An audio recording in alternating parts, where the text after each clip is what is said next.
This is Unlucky Hunters Matter, a hunting podcast about real hunts, real mistakes, and the lessons learned when things don't go as planned. Because the woods don't owe you another chance. Looking back on this past season, and honestly, all the seasons before it, I've realized something pretty clearly. Most of my hunts don't go the way I draw them up in my head. If I'm being honest, I can probably count on one hand the number of times a hunt actually went exactly how I planned it, where everything lined up and I executed the way I imagined. Most of the time, something changes. Something goes wrong, and I am forced to adapt. That's the reality of hunting, especially on public land. You can have a plan, you can prepare, you can think you've accounted for everything. And then the woods remind you that you don't control much at all. A lot of time it's the wind. For whatever reason, the wind always seems to shift on me. A setup that felt perfect an hour earlier suddenly isn't usable anymore. What looked great on a map or in your head just doesn't work when the wind does something unexpected. That usually means adjusting on the fly or completely abandoning a spot altogether. And that's frustrating because the plan was solid, the access was right, the setup made sense. But the wind doesn't care. And the longer you hunt, the more you realize that forcing a bad wind usually costs you more than just that sit. It can cost you your future hunts in that area. Another thing that constantly throws a wrench in my plans is other hunters and people in general. I can't even count how many times I've shown up to a spot, especially for afternoon hunts, only to find trucks already parked or guys hidden in the woods right as I'm getting there. And what makes it worse is a lack of communication.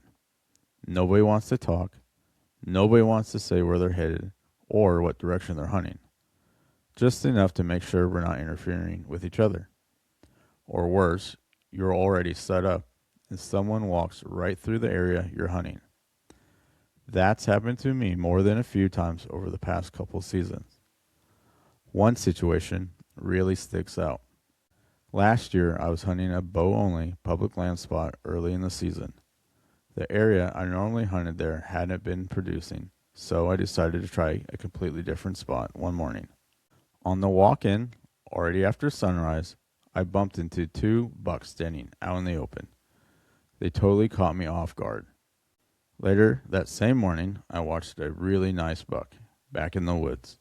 I was standing on a major walking path, so I made the decision to circle around and try to get ahead of him. In doing that, I bumped the doe on the backside of a hill. Then, as I got closer to where I'd last seen that buck feeding, I ended up sneaking into a small group of does that had no idea I was there. I tried to close the distance for a shot, and right on cue, the wind shifted. My scent went straight to those does, and they blew out of there. That hunt was over. I decided to hunt that same spot that evening. When I pulled in that parking lot, there was already a truck there. I told myself there was no way this guy could have known about the spot I stumbled into earlier. I headed in anyway, only to realize I was now that guy sneaking in on someone else who was already set up. So I backed out. The next few mornings, I tried that area again. The leaves were kicked clear at the base of the trees, the smell of cigar smoke lingering. Pressure had found it, and I never saw another deer there. That's public land hunting. I expect it, but pressure forces constant adjustment, and it plays a massive role in whether a hunt is successful or not. Then there are the deer themselves. There have been plenty of times where I've had a hunt completely planned out, where I'm going to walk in, how I'm going to set up, only to bump deer on the way in. When that happens, everything changes instantly. Sometimes I try to adjust and hunt the deer I just bumped.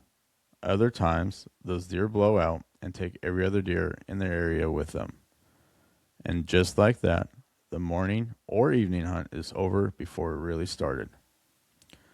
There's one field in Connecticut I've hunted for years, and there's an old doe that pretty much runs that place. She's not big. She's not impressive. She's just smart. She's usually the first deer to step out in the evening. And if she senses something isn't right, she starts blowing. And she doesn't stop until she's back on private land. When she goes, everything else goes with her. If she spooks before anything else comes out, you can pretty much guarantee no other deer is showing up that night. That doe doesn't care about my plan. She doesn't care about the win I thought I had right. She reacts to pressure, real or perceived. That's the reality of hunting. Plans are important, but they're fragile. Winds shift, pressure shows up, deer don't do what you expect them to do. And more often than not, the hunt you imagine in your head never actually happens. That's where a lot of frustration comes. The gap between expectation and reality. But that gap is also where the lessons live. The hunts that go exactly according to plan rarely teach us much. It's the blown setups, the missed opportunities, the things outside our control that shape us the most. And that's what Unlucky Hunters Matter is really about. Everything I talked about today. The wind shifting, pressure showing up, deer not doing what you expect. That's not unique to me. That's hunting. So, if you're a podcaster, a creator, or just a listener who's had hunts go completely sideways, where the plan fell apart and you had to adapt, or where the lesson stuck longer than the success, I'd love to hear from you. The show isn't about highlight reels or perfect plans. It's about the hunts that didn't go as planned and what they taught you afterward. If you got a story like that, there's a seat for you here. When you really think about it, the hunts that go exactly according to plan rarely teach us much. It's the missed opportunities, the blown setups, the wrong decisions, and the things completely out of our control. This episode isn't about frustration or excuses. It's about understanding that hunting demands adaptability, patience, and humility. Plans are important, but knowing how to respond when they fall apart is what actually makes you better. Because the woods don't care about your expectations. They don't care about your preparation. And they definitely don't care about your plan. What they do offer, sometimes, is an opportunity. And what you do with it is on you. This is Unlucky Hunters Matter. Real hunts, real mistakes, real lessons. Because not all hunts go as planned.